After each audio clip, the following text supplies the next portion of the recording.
Laisse-moi te décrire une scène pour commencer cette journée. Tu te lèves, la journée commence à peine et tu es déjà en retard. Pas en retard sur l'heure, en retard sur toi. Quand tu es sous pression, ce qui s'y arrive, c'est que tu réponds d'abord et avant tout aux urgences et bien souvent celles des autres. Tu dis oui trop vite à un message, à une demande, à une opportunité rapide qui se présente là, en ce moment, devant toi. Et l'essentiel, c'est que tu repousses à plus tard. Et à la fin de la journée, mais ton agenda, il est plein, mais tes projets clés, ceux qui comptent vraiment pour toi, mais eux n'ont presque pas avancé. Tu avances, tu travailles, tu fais ce qu'il faut, mais pas exactement là où tu voulais aller vraiment au départ. Peut-être au départ de ce que tu as prévu pour ton année 2026. On est encore en janvier. On est encore dans cet état d'esprit de planifier résolution d'intention. Mais dans le cas que je t'ai présenté, sans t'en rendre compte, mais quelque chose commence déjà à disparaître. Ta vision. Parce que quand tu décides sous pression, c'est pas décider pour bâtir. C'est décider souvent pour soulager la tension, soulager l'urgence, soulager la peur de manquer quelque chose. Alors, j'aimerais être clair avec toi pour comme je le fais à chaque capsule. C'est pas le temps qui manque, c'est la clarté au moment de décider. Le temps, en fait, il ne se gère pas, il se respecte à travers les décisions que toi, tu décides de prendre. Si c'est la première fois que tu tombes sur cette série, bienvenue dans Mindset Afromagnétique. C'est bien plus qu'un live, c'est un rendez-vous de transformation que je propose aux leaders, aux afro-entrepreneurs qui veulent bâtir leur succès. Tout ça avec la cohérence, avec identité, puis en réalisant pleinement leur mission. Donc, chaque lundi matin, on se retrouve ici en live pour déprogrammer les croyances qui souvent nous limitent, à reconnecter avec le vrai pouvoir qu'on a en son fond intérieur, à développer une mentalité de bâtisseur, de richesse, puis de patrimoine générationnel. Parce que ce que je crois, c'est que le succès, c'est pas seulement une question de stratégie, c'est aussi une question d'identité. Je me prénomme Jean-Philippe, je suis coach en leadership, entrepreneur social, créateur de l'approche afro-magnétique et j'accompagne des entrepreneurs, des artistes, des leaders du continent africain, d'ici au Canada où j'habite, de la région des Caraïbes, à créer des marques, des projets puis des entreprises qui incarnent leur vérité, leur culture, leur puissance intérieure. Parce qu'avant d'apprendre à faire plus, bien, il faut d'abord aussi réapprendre souvent à être soi. Et c'est exactement ce que les capsules que je te propose les lundis t'aident à faire. Bienvenue dans ton rituel du lundi matin, bienvenue dans Mindset Afro-Magnétique. Quand un leader que j'entends dit « j'ai pas le temps », en fait, ce qu'il ne fait, c'est qu'il ne décrit pas une réalité, il décrit bien plus un état intérieur. Pas par manque de savoir ou d'intelligence, pas parce que c'est un manque d'effort, c'est juste une réaction normale à la pression.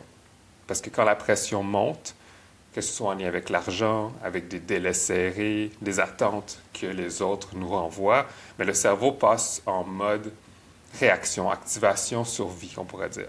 Donc, dans ce mode de fonctionnement, mais le cerveau, le tien, le mien, celui qu'on a tous, il ne choisit pas. Il réagit. Il répond à ce qu'il fait, généralement ce qui fait le plus de bruit, ce qui capte le plus ton attention, puis qui te met justement sous tension, pas ce qui est le plus important. C'est là qu'on commence à confondre souvent dans nos têtes urgence puis importance, justement. Donc, pour t'aider un peu, j'aimerais te montrer, t'aider à comprendre un peu ce qui se passe. Donc, quand tu subis la pression, ben, tu tombes en mode réaction.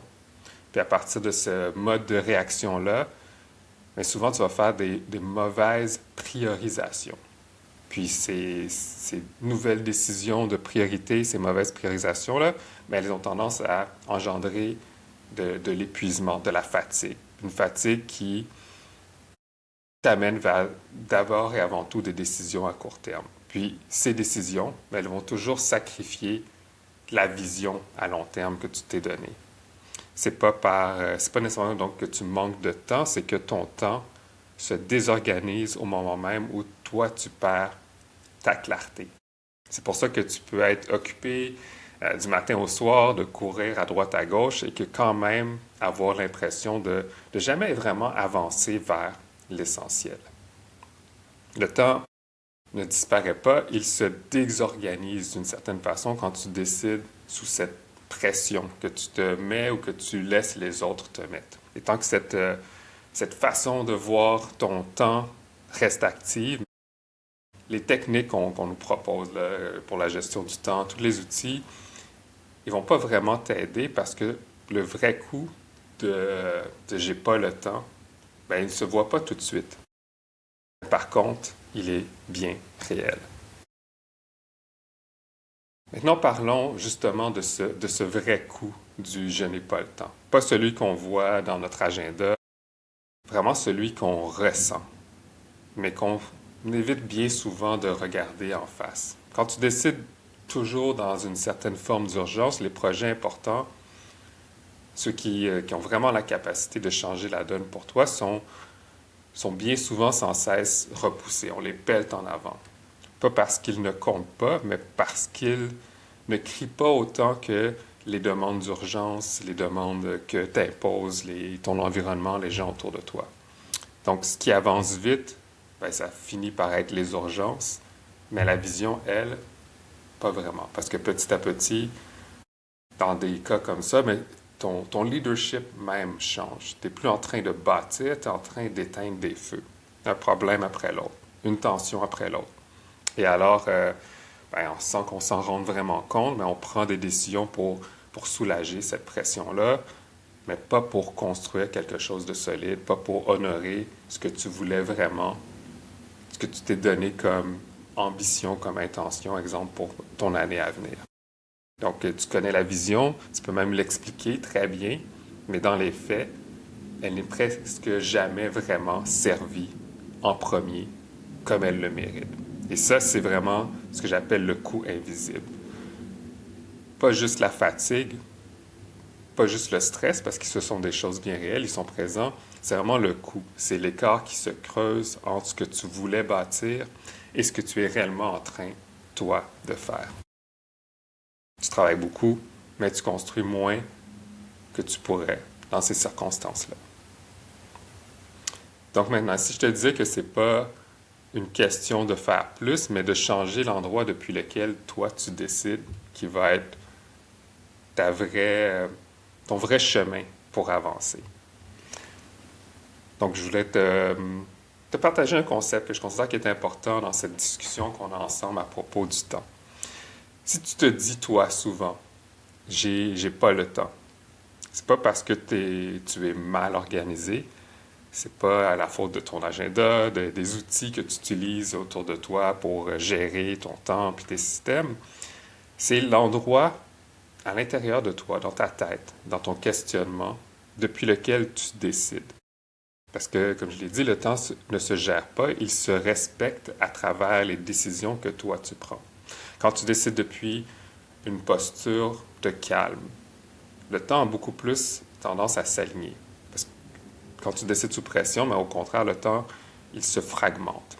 Donc la croyance de ne pas avoir assez de temps, c'est vraiment elle, la croyance même de penser que tu n'as pas assez de temps, qui garde ton corps en alerte, en une forme de mode de survie. Puis dans cet état-là, ben, tu te fermes à tout le potentiel de ta créativité. Ton intuition n'est pas aussi aiguisée. Ta vision, celle que tu avais au départ, elle passe un peu en arrière-plan. Même les bonnes opportunités, elles ont du mal à se connecter entre elles. C'est pas que la vie ne coopère plus, c'est que ton état intérieur ne laisse plus la place justement à toute cette coopération qui vient à la fois de ton esprit, de ton état, mais aussi de tout ce qui se passe autour de toi. Parce que plus tu forces, ben moins la vie, elle coopère. Donc voilà pourquoi s'ajouter constamment des tâches, ça ne crée pas nécessairement plus de temps. C'est aussi pourquoi essayer toujours d'aller plus vite, ça ne crée pas nécessairement non plus de clarté. La vraie question, c'est pas comment faire plus, alors c'est depuis quel état je dois me mettre dans mon état d'esprit pour être capable de décider avec, on pourrait dire, avec intelligence. Puis quand tu changes cet état-là, tu réalises que tout aussi ne dépend pas que de toi. C'est aussi la question intelligente aussi à se poser. Tu n'es pas censé tout porter. Pas chaque décision, pas chaque urgence, pas chaque résultat. Mais pourtant, beaucoup de personnes que je croise, des gens de carrière, des leaders, des entrepreneurs, beaucoup vivent comme si tout reposait sur leurs épaules.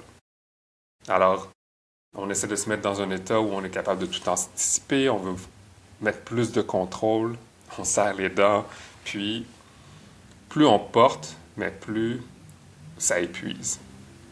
Donc les bonnes choses ne viennent pas toujours justement de l'effort, elles viennent souvent des interactions, des coïncidences. Une bonne rencontre, un bon timing, une discussion qui débloque tout, mais ça ne se force pas. L'état dans lequel tu observes ta réalité, elle influence vraiment ce que toi tu vis. Donc, si ton esprit il est sous pression, crispé, ben là, alors il voit les problèmes. Tandis que si tu es dans un état d'esprit beaucoup plus calme, ben, ce que tu vois alors, au contraire, ce sont les options, les opportunités qui sont devant toi. Quand tu es sous stress, pas l'air urgent, mais quand tu es posé, les priorités, elles se montrent d'elles-mêmes, elles émergent.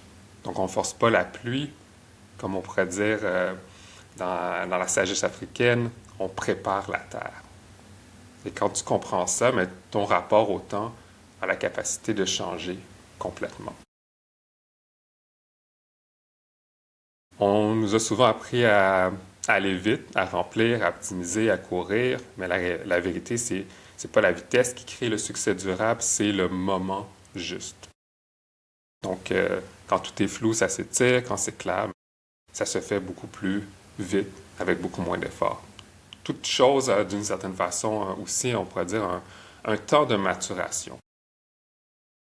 Supposons que tu plantes une semence. Tu la plantes pas tu plantes pas quelque chose aujourd'hui pour la récolter demain matin.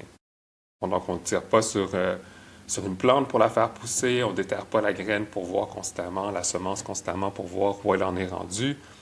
On laisse le temps faire les choses, on l'arrose, on la protège, on attend le bon moment. Donc, le succès durable vient aussi de cette capacité de voir le moment juste, pas juste la vitesse. Alors, parfois, ralentir, c'est aussi un acte de leadership. Et attendre juste, ça peut être aussi très stratégique. Puis si tu changes cette posture intérieure-là, c'est un peu ça que je veux t'amener à faire. Donc, j'aimerais faire un petit exercice avec toi, mon exercice de coaching que je fais souvent à travers les capsules. Donc, prends un instant, prends un moment. Tu peux le faire maintenant, tu peux sortir ton cahier de notes, sinon écoute la capsule, puis fais-le dans un moment approprié pour toi. Pense à une décision qui te presse en ce moment. Prends le temps vraiment d'observer depuis quel état d'esprit, d'émotion, tu t'apprêtes à prendre une décision par rapport à cette décision importante qui te presse. Est-ce que tu le fais sous tension? Est-ce que tu le fais guidé par la peur, guidé par l'urgence?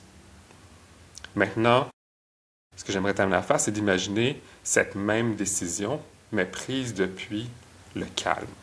La même vision, la même ambition, mais sans la pression. Parce que ralentir, c'est pas abandonner, c'est créer les conditions du vrai succès. Donc, à partir de là, tu peux le noter dans ton journal, puis prends une nouvelle décision, adopte une nouvelle croyance par rapport au temps en lien avec cette décision-là. comprendre que la vitesse forcée, c'est pas nécessairement ce qui va amener cette décision plus loin, puis que aussi tout ne dépend pas de toi, que les circonstances, les coïncidences, le timing a son rôle à jouer dans tout ça. Puis ce que tu peux faire aujourd'hui, tu le fais, puis le reste, ce sera pour demain. Si tu sens que certaines décisions pour toi en 2026 ne peuvent plus être prises justement dans cet état d'urgence, puis si tu aimerais peut-être un espace pour poser les bonnes questions, puis être capable de décider avec calme, j'ai créé ce que j'appelle les sessions clarté et diagnostic afromagnétiques. Justement pour ça. C'est un espace à passer ensemble pour clarifier ton point de départ intérieur, pour aligner ta vision avec tes décisions, pour reprendre ce qu'on appelle le gouvernail sur ta vie sans forcer à travers tout ça. Donc, pour les auditeurs du podcast, ceux qui sont là en live, ceux qui écoutent les rediffusions, jusqu'à la fin du mois de février, j'offre un rabais pour ces sessions, un rabais de 50 pour ceux et celles qui vont utiliser le code ACTIVE 2026. Je vais partager les informations dans les notes et commentaires de la session d'aujourd'hui. Donc, c'est vraiment un espace que je te propose pour décider juste. Le temps obéit toujours au niveau de clarté du leader. Donc, je t'invite à choisir la justesse et le reste s'alignera. Donc, ça m'a fait plaisir d'être avec vous aujourd'hui pour cette capsule Mindset afro-magnétique. Je me prénomme Jean-Philippe. Je vous souhaite à tous et à toutes, à tous mes afro-entrepreneurs, santé, bonheur et succès. Et à très bientôt.